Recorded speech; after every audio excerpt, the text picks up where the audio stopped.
Hi, good morning, everyone. I wish to invite my other panel members to come here. Emily, Marco, Antonio, and Shiranya.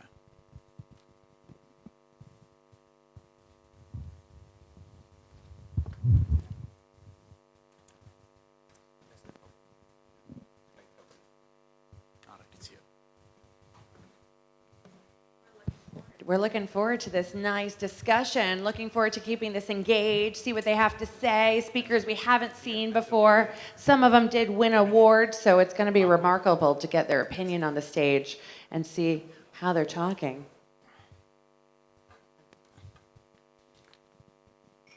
This is the topic, and it's me. I'm Rohita Ratnavira, coming from Sri Lanka with 17 years of experience in Shell. I have been doing operations management in Africa and Middle East, and even operations in USA, Houston and Louisiana.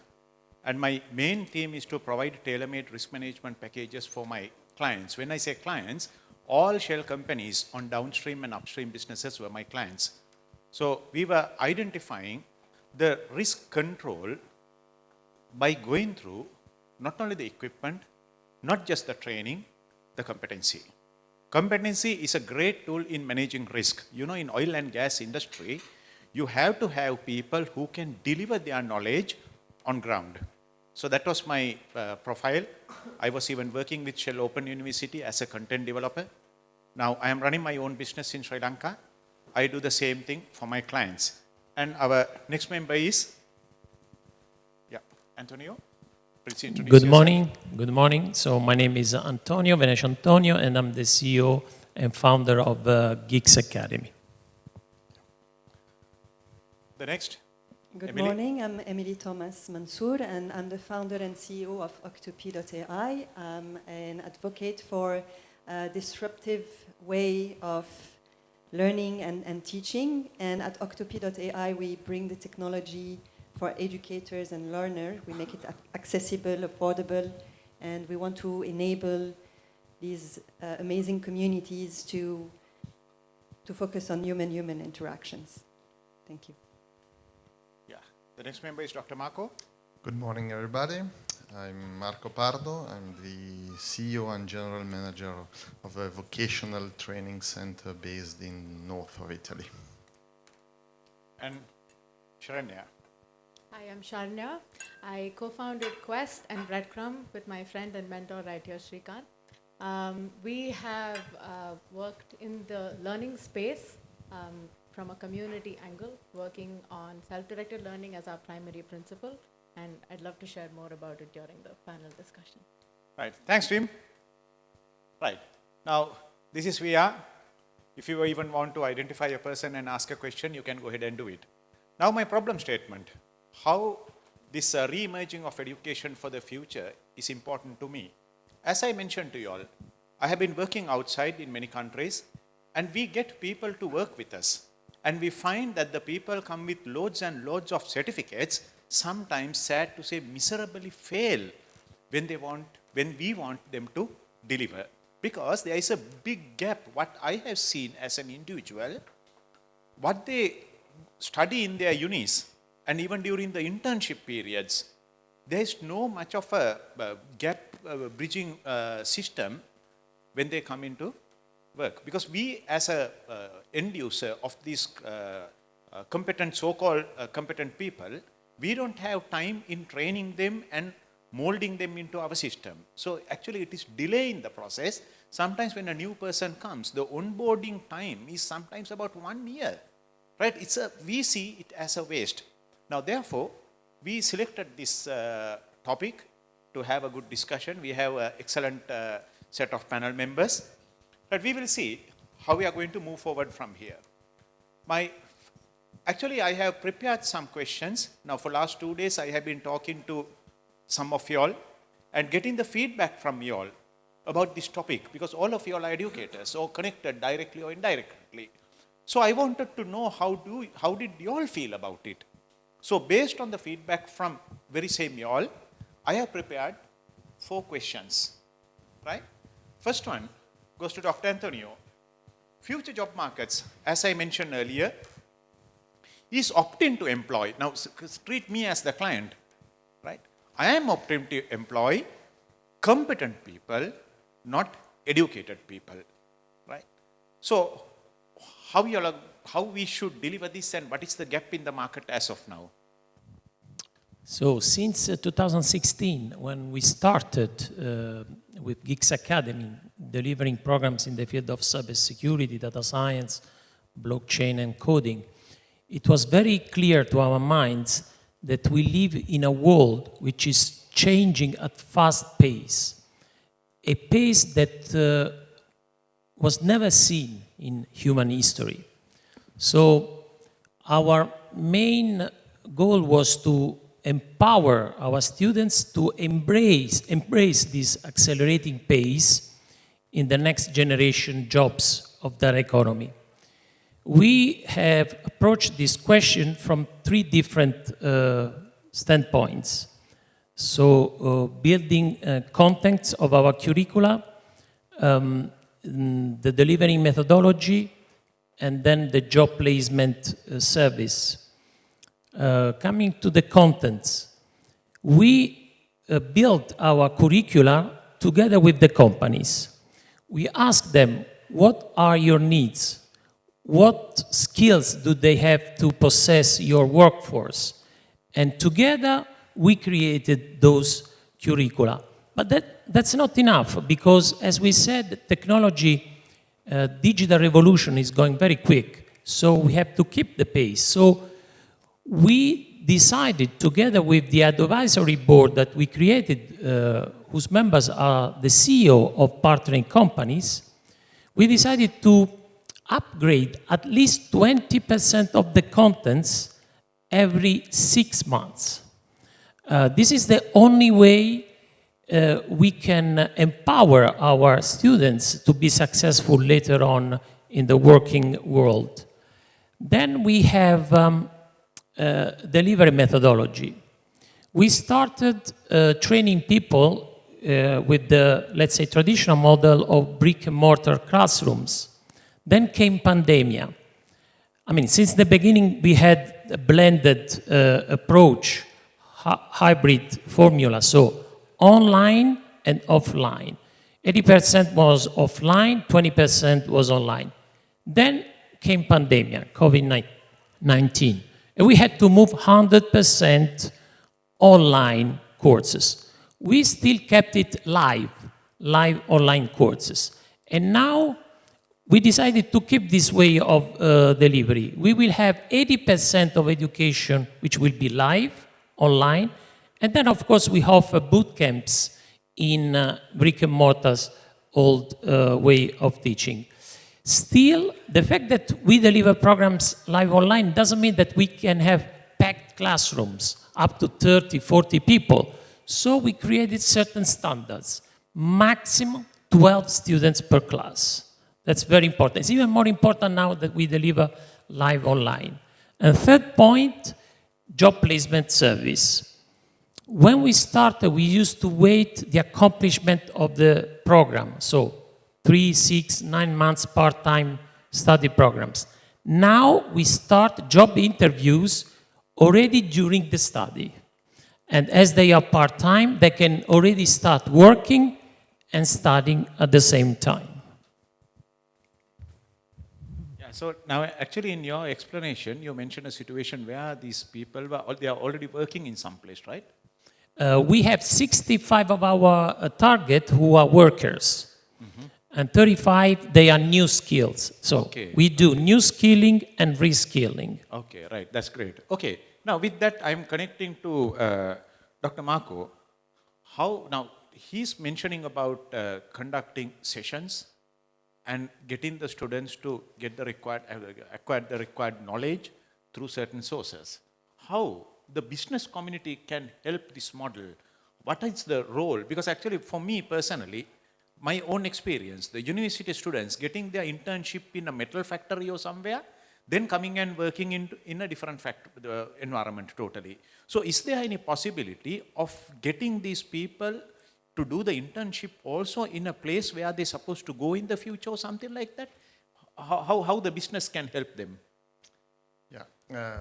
as Antonio mentioned, the connection with company and the business community is very important in the future of education, I think. But before going deep into the question, let's set the framework.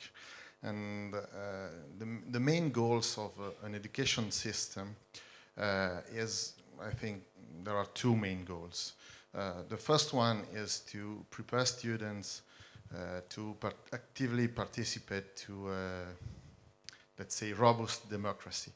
And the second goal is to ensure them to be successful in the global economy.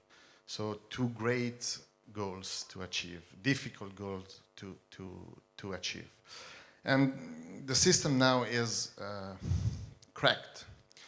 There are some problem, and if we don't redesign it with the business community, I think it will break up. And I just give you two data about the Italian situation, but I think it's the same situation all over the world. In Italy, we have, let's say, lack of alignment between job offers and skills. We have, let's say, between 35% and 40% of young people unemployed. But on the other side, we have, let's say, 100,000 job offer without answers. And this mismatch between skills and offer is a great problem. And if we don't fix it, in the future, we will have a lot of other problems. And the other track I would like to share with you is in Italy we have 18% of young people under 29 that are not in education are not working, and that's a great rate we have to fix. So the future is now changing fast. We are in industry 4.0, focusing on AI, machine learning. So the future will be more technological, more automated, and the future will be probably more human, because creativity will be one of the main aspects to solve many challenges we have in our society. So with this framework, I think we have 4 points to focus on to change the educational system, and in each point the company are involved. I think the first one is lifelong learning. People should be able to, let's say, go to company, go out to the company, get back to the educational system, then go out and get to the company again, and undergo a training process when they need it, because they want to change the job, because their skills are not updated. And of course, this involves the company, because we have to define the skills the market need with the companies, and the companies should allow people to do that. So that's a great focus point. So it's not, about internship. It's about shifting from studying to working to study all along the life. And I think it's a very important point. The second point is the fact that the connection with the company, between school and company, must be, let's say, tighter. We have to bring company into the school. I can just share an example with you. We have explored in our school. We have a program for cookers, and we have 9 headquarters, and one of them is an hotel, and the cookers have their lesson in the workshop, which is of course a kitchen, but at the end of the day they have to serve a meal for our guests, and this is a real situation, and their skill develop in a faster way, in a better way. And of course we did that talking with company, involving company in the school, And I think that's another way to fix the problem we have. The third point is developing soft skills. Soft skills are very important today. Let's say complex problem solving, critical thinking, decision making. Those are very important soft skills. And you can learn it doing real things. And to do real things, you have to interact with companies. You can learn it at school, but it's better if you learn it, let's say, on the field. So we have to, a lot of our students have internship time, but this is a better way to collaborate with company. And then the last point is international experience. I think that students have to have, let's say, some periods of internship in an international company. We started this program in 2016. 100 of our students go abroad for 4 weeks internship, and when they come back, they are completely changed. They have a different mindset. And we have seen that they find a better job, they have a better career progress. So connecting with company is very important on those points, I think. Yeah, so they will come with better employability, actually. Yeah. Okay. Right, Emily, I think as every one of us very much aware, the world came to a virtual standstill by end 2019. Then at the early 2020, we started online education. Right now, when it comes to online education in 2020, it was something out of the blues. We were not ready for that, right?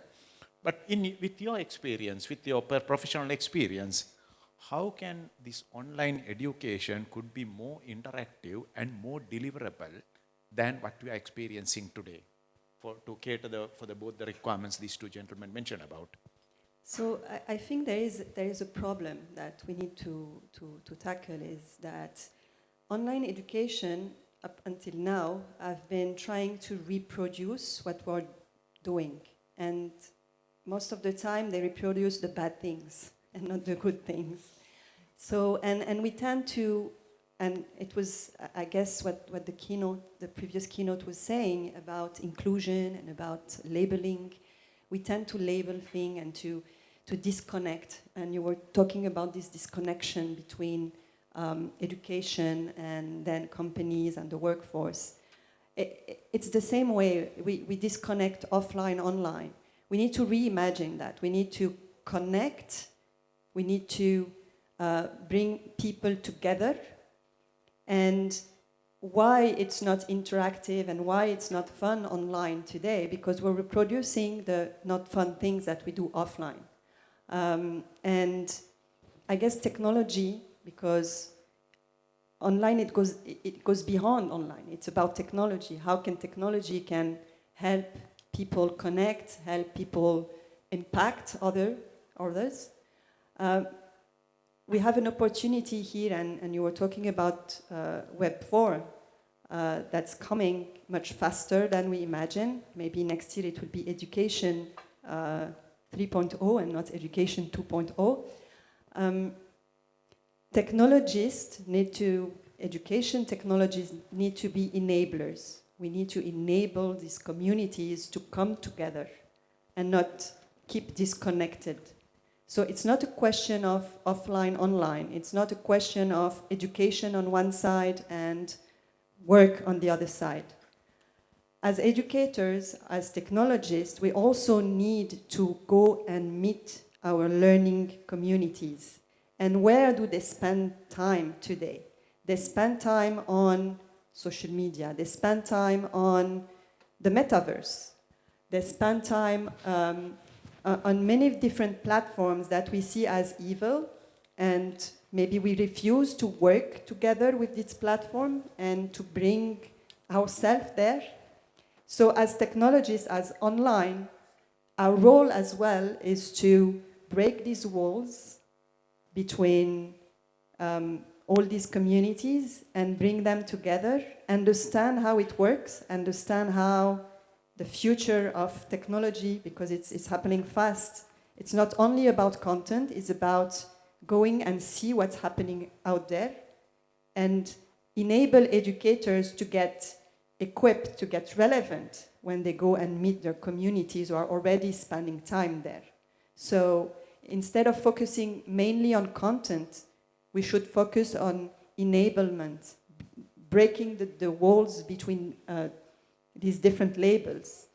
It's about equipping educators to go and meet the learners where they are, and not in a way where we need to teach them something, but a way when we need to connect with them, to focus on these human-human relationships. So I guess when we talk about online education, this is really for us, what we need to do is to think of a new paradigm and not necessarily trying to fix a content here or trying to fix, trying to add some gamification, for example, because we think that, okay, if they're going to enjoy it, maybe if we think of ways to play online, they will enjoy it more.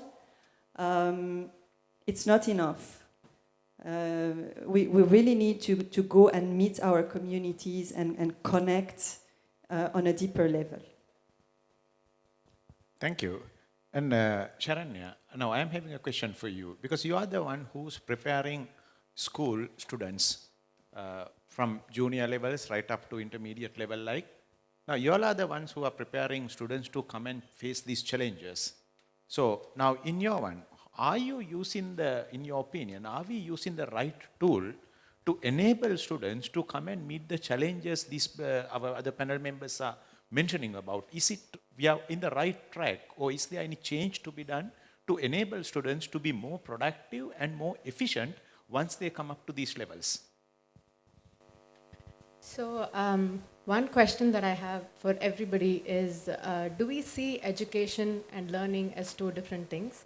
And do you see it as a system that each country, each university, whatever it is, has created, where you go from one bubble to another?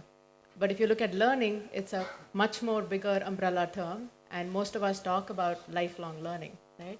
So I can tell you a bit from the experience we've had in terms of helping really young children right from when they're 4, to look at learning as something that they just do all the time. So if you fill a water bottle, are you learning something? Can you be more efficient? So the minute you start looking at everything that you do as something you can get better at, something that is skill development, all of those little things that you've done makes you unique, right? If each of us look back at our journey, where we are today and probably 10 years back and even further, I don't think we planned everything to come to this point, right? A lot of the dots that we connect today is just that each of those moments have taken us a step further. And with Quest, which is our learning center back home, we try and provide these opportunities for children. So the idea is to help them meet experts in the field who, if you're a graphic designer, then can you come and just talk about your work to children? You don't need to be the best teacher. You don't need to have a degree in teaching, but just that 1 hour talking about your work, maybe taking them to your studio, showing them what it's like, is a huge opportunity for the child, and it really opens up a lot of doors. So for us, it's connecting these experts, whether it's them coming to our center or us taking children out. We try and break these bubbles as much as possible, so it's not something that's isolated. It's not, Quest is separate and you go there, you learn, and then you come out and then you have after school classes, and then you need to eventually find a job, and there is a gap between the two, right? So the more we enable children to see that pretty much everything that an adult does is something they can try and do maybe in a smaller way, the gap sort of automatically reduces. And while this is not something we can do outside the system, it's something that we create as a habit in the children, which we do through our digital platform, Breadcrumb. So many of you would have heard the term Kanban board, right? It's a very nice way to organize your work. So for a 4-year-old, they organize their day and their schedule using a Kanban board on our app, and they journal their learning. So eventually you have like a portfolio of everything you've been learning from when you were 4 all the way to 18, and you can actually look back and see those dots, right? So if you look at everything that you've done from when you started art, like you were exploring art, then you probably got really good at it. Then you decided to explore charcoal as a medium, and that took you further. You met an expert, you went to studios. All these little things become the milestones that shapes that child. And as an adult, you become a lot more confident because you know exactly what you're getting into. You're not, like, I remember when I had to interview for my first job, I studied a lot of things. I had done my master's in psychology, I had done distance education in MBA, and I had done all of this in theory, but when it comes to practice, you're really scared. You don't know what the questions are going to be, what your interview is going to be like, and you have to learn on the job. But if you're confident that you can learn and you can, change and you're malleable, then I think that enables you that much better. So in terms of just bridging that gap, I feel like one is to make them feel like it's not, something that's a big, scary world, but little bits of it could stitch your own perception. So I do see that the future is in trying to get, and in fact, so many adults reach out to us ever since, we started this program, saying, I would love to come and talk about negotiation skills. I would love to come and talk about interest in entomology. And these are not things that you typically see in a school subject, right? You see science, you see social studies and so on, but you don't see specific things that children are interested in. And we love the fact that we're the learning hub that's connecting people as experts, learning centers, and our own, force that's working to connect these dots as facilitators, as mentors. And it's really just like Emily spoke, it's a community that needs to learn together and enable and empower the next generation, rather than say, I'm sorry, but do school, finish it, and one fine day you have this scary exam that's going to be an interview, and maybe you get a job, 20,000 people are applying for it, 200 people are going to get, so all the best. So we just want to be able to say 200 jobs are available, and here are 2,000 people helping you to get that job. So, let's work on this together. Yeah, that's lovely. And also I'm having another question which came into my mind just now. While we are going through this all competency development, online training programs, creating or making people to come and grab a job, how human are they going to be in the market afterwards? This is a huge problem what I have seen. The people within the last 2 to 3 years, they went and grabbed their laptops, mobile equipment, and everything, they got hooked onto them. That includes my children also. I see there is a big difference between my daughter who was 100% on online during the COVID period with my son who was not at that time. Right now, this question, are we going to prepare mechanical people for the future or robots or zombies for the future? How we are going to get through that hurdle? Thank you for the question. I think we must not be afraid of these disruptive technological changes we are facing and we are going to face in the next months and next years. I bring an example. In the field of education, there will be an important and major role played by those metaverse technologies. I was 2 weeks ago here in Dubai in a 3-day conference about metaverse. And there was an educator from Africa who, in a panel, he mentioned the potential of the adoption of metaverse in the field of education. It would enrich the offer, it would be very inclusive, it would solve the problem of distances, for example, in Africa. So we really have to embrace technology with a feeling of optimism because it will enable us to be even more inclusive towards a target of people that nowadays cannot beneficiate of training and education. Yeah, Anybody from you? Yeah. I totally agree with you, and we need to embrace as well this decentralization. So we got the decentralization of content. Now we have the technology that is allowing us to decouple institutions from their students or their educators. We have this decentralization in terms of understanding that learning can happen anywhere, anytime. It's a lifelong process. It never stops. And as you said, technology, we have an opportunity today of making the best out of this technology, so we get more freedom and we get more impact. Where we are more free, we can really, as educators and as learners, we can really change things and we can really connect.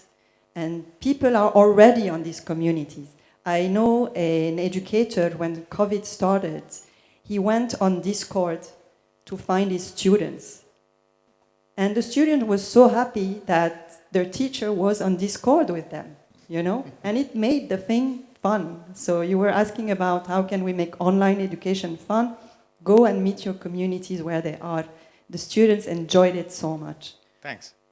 Yes, Yeah, maybe you had to add I that. agree too. Just another thing, the education sector is the sector with less innovation in the world. I mean, we still do class as we did 50 years ago, people sitting in a room, a teacher speaking. So we need to use technology to change that framework. And I think we have understood during the pandemic that we can do that, and it will be impacting how we will teach. So I think it will be good. Okay. Yeah, Sharanya is waiting. Yeah. I just want to add one small thing. I love that all of us want to embrace technology. And I know that a lot of parents fear that this could be negative for children as well. But so one thing I do see that's evolved very rapidly is when, you know, we were all in school, technology was something you had to learn about, like how do you use a computer? But children today are born with, I have complete sense of, you know, using an iPad, the touch interface and, you know, three finger swipe and so on. So it's not anymore about how do you use technology, but rather how do you safely navigate technology. So the conversation while we talk about new technology that's evolving is also about how do you safely navigate and what do you do when you feel unsafe in this space. Right, okay. Thanks a lot. And anyway, now she said current children, they know everything. Yes, quite obvious because many of the mums were on tab while during their entire pregnancy. So maybe that influenced the child also even before the child was born, right? Okay.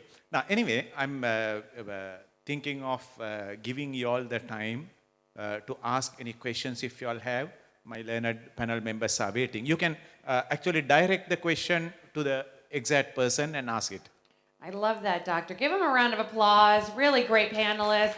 I want to let you know, of course, I'd love to give you lots of time. I want to keep you up here all day. We do have another speaker, and then we do have lunch. And you guys see that agenda's already 1 hour delayed, right? So I'll move to you for one question, and then I'm going to ask you guys just to connect with them one-to-one over lunch. Sit with them, have some good, longer conversations. I'm sure you can engage more. Great. Okay, please introduce yourself, your name, and your company, please. Hello, nice to meet you. My name is Georgia. I'm coming from Romania. 8 years ago, I created a class for children. It's actually a class for resilient, empathic, and spiritual children. My question comes from a different sector because I'm an entrepreneur since I was 20 years old. And when I was 20 years old, I hired people with 40 years old. And now at 40, I hire people for 20 years old, of course. My question is for Dr. Marco, because he said in Italy, a country that I adore, you had, I wrote it here, 80% of young people under 29, they are not employed. And my perspective as a psychologist is that they don't find themselves in our organization. This is why I think now, more than ever, we have a lot of freelancers. Now, maybe more than in all the generation before, in all the history, is something that matters more than success, is to have impact. And my perspective is that our lack of emotional education is the driver that took us here. I know it's very, very important. My class, this class, as I told you about, is learned only in classroom, not online. Do you imagine how the impact of pandemic was for us? But my question is for you all: how can we educate people from this perspective? from this perspective of emotional education to grow together, person and company, human and industry, business, and everything else together. I know I said a lot, and there are a lot of questions, but please help me with your answers. Thank you. Beautiful. Georgia, is that your name? And this is your company? Yeah, CRESC, C-R-E-S-C, Class for Resilient Empathy and Spiritual Children. Incredible. Well done. Do you guys have an answer for her? I mean, we could talk for hours, but emotions, it's a critical part of the learning process.